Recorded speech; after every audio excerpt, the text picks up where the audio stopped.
Vous êtes inquiétant, monsieur Lutgen. Vous êtes inquiétant, ou alors vous êtes sourd. N'avez-vous pas entendu les propos, il y a quelques minutes à peine, que notre Premier ministre a tenus au nom de son gouvernement? Vous n'avez pas entendu, mais vous êtes de très mauvaise foi. Si vous n'avez pas entendu, l'ensemble de l'hémicycle l'a entendu, l'ensemble de la Belgique l'a entendu.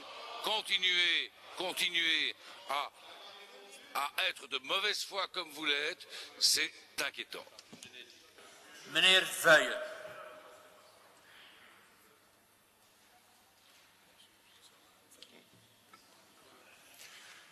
Meneer de voorzitter, het is nu bij herhaling, en dat duurt al maanden, dat N-VA, die een democratische partij is, dat wij door sommige leden van CDH uitgemaakt worden voor racisten. Ik heb daar in de pers al op gereageerd, omdat dat in Vlaanderen bewoordingen zijn die eigenlijk onaanvaardbaar zijn. En ik zou meneer Lutgen en meneer Delperret één vraag willen stellen. Denken zij echt dat ik hier een fractie voorzit van 33 racisten en dat die fractie het vertrouwen gekregen heeft van 33% van de Vlamingen? Zijn dat dan allemaal racisten? Monsieur Lutgen. Ou monsieur Delperret. Monsieur Lutgen. Je vais tenter de... La question ne se pose pas par rapport au membre de votre groupe. La question, elle se pose, monsieur le Premier ministre, elle se pose d'abord par rapport à votre gouvernement, par rapport à deux membres de ce gouvernement. Deux membres. Mais écoutez, c'est ça votre respect? C'est ça votre respect? Écoutez simplement et calmement ce que je vais vous dire. Vous posez une question, je vais vous répondre. Je vais vous répondre. Oui, il y a des personnes qui sont dans votre groupe, clairement, et qui sont aujourd'hui au gouvernement, qui ont tenu soit des propos extrêmes, soit ont organisé des rencontres d'extrême droite extrêmes, secrètes, qui ont tenu des propos homophobes. C'est noir sur blanc dans un mail. C'est pas plus clair, hein, un peu pas plus clair que cela. C'est punissable. Je vais même vous dire une chose. Au Front National, en France, lorsque quelqu'un tient des propos homophobes, on les sort du parti. Mais au gouvernement belge, on n'ose pas le faire. Vous trouvez ça normal, vous, monsieur? Moi, je ne trouve pas ça normal. Ça me choque profondément dans mes convictions. Profondément dans mes convictions. Je n'ai pas dit que les 33 membres de votre groupe étaient racistes. Sûrement pas. Je n'ai jamais dit cela. Mais les comportements, les attitudes, l'ambiguïté par rapport à des attitudes et par rapport à des faits qui sont avérés, oui, montrent cela. Et lorsqu'on parle de partis extrêmes, notamment par rapport au VMO, VNV, c'est quoi? C'était la haine notamment, pas uniquement des Wallons, notamment des Wallons. Et quand votre président de parti, mon cher monsieur, traitait les Wallons de junkies, oui, ce sont des propos racistes au sens large du terme. Ça veut dire qu'on rejette une autre communauté. Ce n'est pas ma vision de la société. Et si ce gouvernement veut un projet fédérateur, rassembleur, comme il essaye de le dire dans une incantation incroyable, mais qu'il le montre, et qu'il le montre tout de suite que les valeurs fondamentales de notre pays, la tolérance, la lutte contre la xénophobie, contre l'antisémitisme, contre l'homophobie, tout cela ne doit pas faire, toutes ces valeurs fondamentales ne peuvent pas, on ne peut pas être de la moindre ambiguïté par rapport à cela dans un gouvernement belge. Or, M. Franken, clairement, a eu des propos qui sont des propos homophobes, ça c'est le minimum, et racistes, et donc il n'a plus sa place dans le gouvernement dans notre pays. Punt. Monsieur, petit instant. Monsieur Delperret d'abord. Monsieur le Président, Monsieur le Premier ministre, mes chers collègues, contrairement à M. Vuijen, moi je ne me livre jamais à des attaques personnelles, à des attaques qui mettent en cause la personne, que ce soit son physique, son comportement, ses attitudes. Non, je débat des idées parce que je suis parlementaire et que je dois, comme représentant de la nation, participer à ce débat d'idées. Donc je n'ai jamais dit, vous ne trouverez pas un mot de ma part disant cela, que tous les élus ou que tous les électeurs d'une formation politique seraient des racistes. Par contre, comme le président Lutgen vient de le dire il y a un instant, lorsqu'un parti politique stigmatise par ses discours, ses attitudes, ses comportements une partie de la population, les Wallons, pour ne pas les citer, ne parlons pas des Bruxellois, ils n'existent pas, ils n'ont qu'à se rattacher soit à la Flandre ou à la Wallonie. Je dis que ce discours stigmatisant est un discours raciste au sens général de l'expression. Deuxième chose, Monsieur le Premier ministre, vous avez répondu aux questions qui vous étaient posées en parlant de Monsieur Maas, en parlant de Madame Maas, en parlant des élus de la Volkswagen. Mais ce n'est pas du tout le problème. Personne ne met en cause. M. Maas avait ses idées. M. Maas a toujours ses idées. C'est son droit. Je ne partage pas ces idées-là. Mais le problème n'est pas là. Le problème n'est pas M. Maas. Le problème, c'est M. Franken, qui n'a même pas cité son nom. Donc vous répondez complètement à côté du sujet. Permettez-moi cette formule un peu rapide.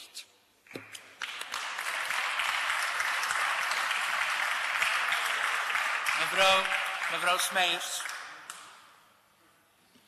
Dank u wel, meneer de voorzitter. Heel kort toch nog eens aan het volledige CDH en aan de volledige PS. Jullie hebben zich nu al sinds 10 uur vanmorgen ledig gehouden met de bezigheden of de avondelijke bezigheden of invullingen van zaterdagavonden van meneer Franken, wat volledig tot zijn privé behoort. Meneer Franken is 4 jaar lang een hardwerkend parlementslid geweest. Ik denk niet dat iemand dat hier zal betwisten. Hij is erin geslaagd, en ik hoor hoongelach, hij is erin geslaagd om de wet op de gezinshereniging in consensus met partijen die ondertussen deel uitmaken van de meerderheid en niet met partijen die ondertussen in de oppositie zitten, te stemmen. CDH was er trouwens bij. Dus mag ik ervan uitgaan, dat is een vraag die ik niet individueel stel, maar aan het volledige CDH en aan de volledige PS, dat aangezien jullie nu vandaag al de hele dag over die zaken bezig zijn, dat jullie het eigenlijk volledig eens zijn met wat in het regeerakkoord bepaald staat over asiel en migratie. Ik durf ervan uit te gaan, we hebben het hier over het investituurdebat, we hebben het hier over de inhoudelijke discussie. Daar mogen we hier in dit parlement als volwassen vertegenwoordigers des volks, daar mogen we toch van uitgaan dat we het over de inhoud zullen hebben. We hebben hier vandaag gedurende bijna 10 uur nog geen enkel inhoudelijke tegenkanting gehoord. Nog geen enkele inhoudelijke tegenkanting gehoord wat betreft het asiel- en migratiebeleid. Mag ik even? Mevrouw Smeijers. Wat betreft het asiel- en migratiebeleid, en ik heb niet liggen slapen, en ik vind dat de oppositie haar woorden dan ook eens beter kan kiezen. Wat betreft asiel en migratie hebben wij gedurende 10 uur nog geen enkele inhoudelijke discussie gehoord. Ik zou graag een warme oproep doen om inderdaad dan vanaf morgen u te richten op het inhoudelijke luik van asiel en migratie, eerder dan op de persoon van meneer Franken. Ik dank u wel. Monsieur de Meijer. Monsieur le Président, Monsieur le Premier ministre, nous le constatons encore, le débat sur la collaboration empoisonne le vivre ensemble belge depuis la fin de la Deuxième Guerre. Il revient sur le devant de la scène dès avant l'installation de votre gouvernement, plus précisément entre les prestations de serment et le vote de la confiance. Il ne s'agit pas de vous reprocher de préférer la NVA au PS. Il ne s'agit pas de vous reprocher de cacher le socio-économique derrière le sécuritaire. Il ne s'agit pas d'un débat gauche-droite ni d'amertume. Il ne s'agit pas d'un débat flamand-wallon. Il ne s'agit même pas d'un débat sur le passé. Il ne s'agit pas d'un procès d'intention. Il ne s'agit pas d'une manœuvre visant à gâcher votre installation. Il s'agit de démocratie et il s'agit de nos libertés publiques. Raison pour laquelle il fallait poser et au moment où nous sommes, il faut encore poser une question préjudicielle, et c'est ce qu'a fait Loreto Collins hier. Monsieur le Premier ministre, l'ANVA est un parti qui recèle en son sein bon nombre de démocrates, beaucoup de démocrates, mais aussi quelques éléments qui ne sont pas des démocrates. Vous avez choisi de confier à ce parti quasi toutes les fonctions régaliennes, à l'exception de la justice, confiées à un autre parti. Vos deux ministres ayant prêté serment, n'ayant pas encore reçu la confiance, ont tenu des propos ou ont eu des attitudes qui peuvent être perçues, je pèse mes mots, qui peuvent être perçues comme ambiguës vis-à-vis de la démocratie. Les responsabilités que vous leur avez confiées, couplées à leurs attitudes, imposent une clarification nette de votre part. Non, bien sûr que non. Impose, et je vais venir à ce que je vous demande, impose une clarification nette de votre part à l'opposé de tous les faux fuyants. Monsieur Yann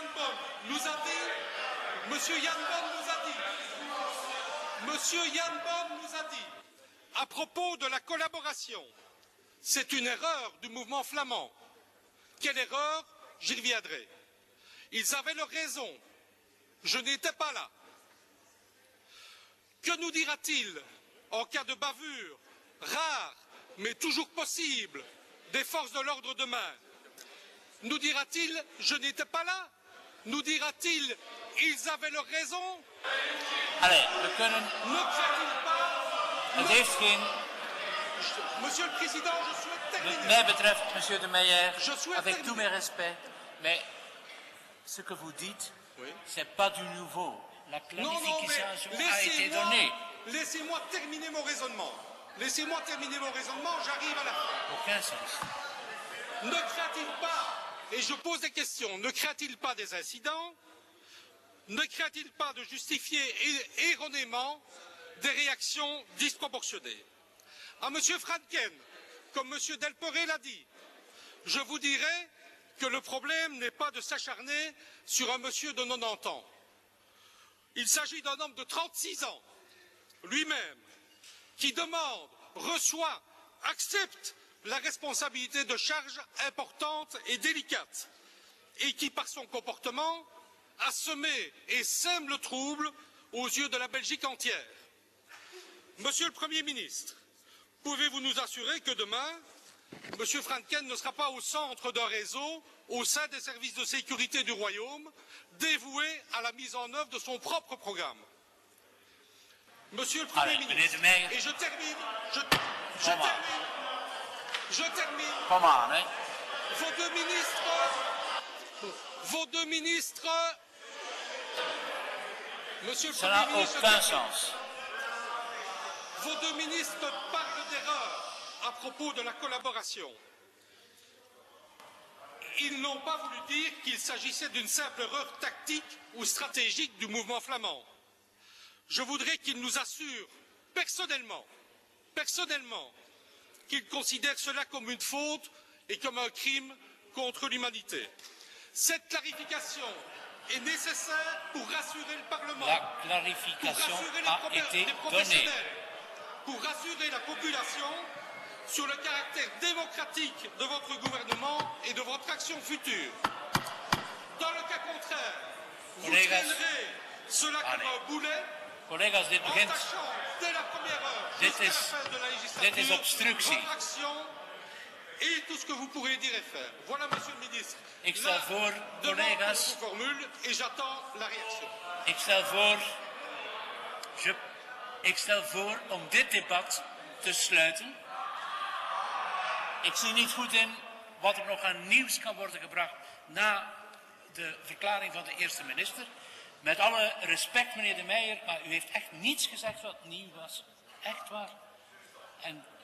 En dus, ik zou toch willen dat het debat ergens iets bijbrengt. Madame Onkelings, pour la dernière fois. Oui, oui, oui, oui.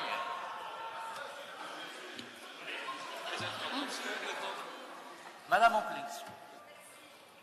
Président, j'ai bien écouté la réponse du Premier ministre. D'abord, je vous dirais que sur le plan socio-économique, votre réponse a été plus que partielle.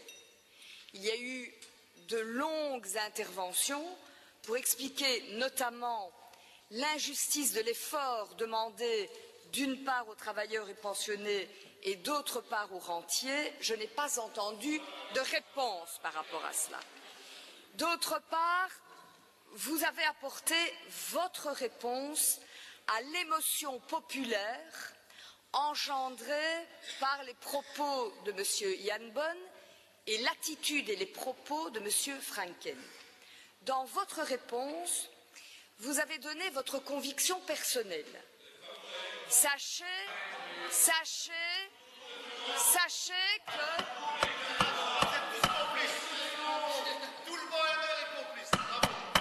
Sachez que ces convictions personnelles que vous avez, je n'en doute pas. Et que pour moi, ce n'est donc pas un élément nouveau. Mais ce que j'aurais voulu, c'est que vous puissiez condamner les propos et attitudes et demander à vos ministres des explications, des rétractations. Vous ne l'avez pas fait. M. Janbon et M. Franken peuvent être contents. Vous les protégez. Laatste woord. Mevrouw De Wit. Meneer. Nee. Je n'exprime pas simplement une conviction personnelle, je m'exprime au nom d'un gouvernement. Et c'est ce que j'ai fait.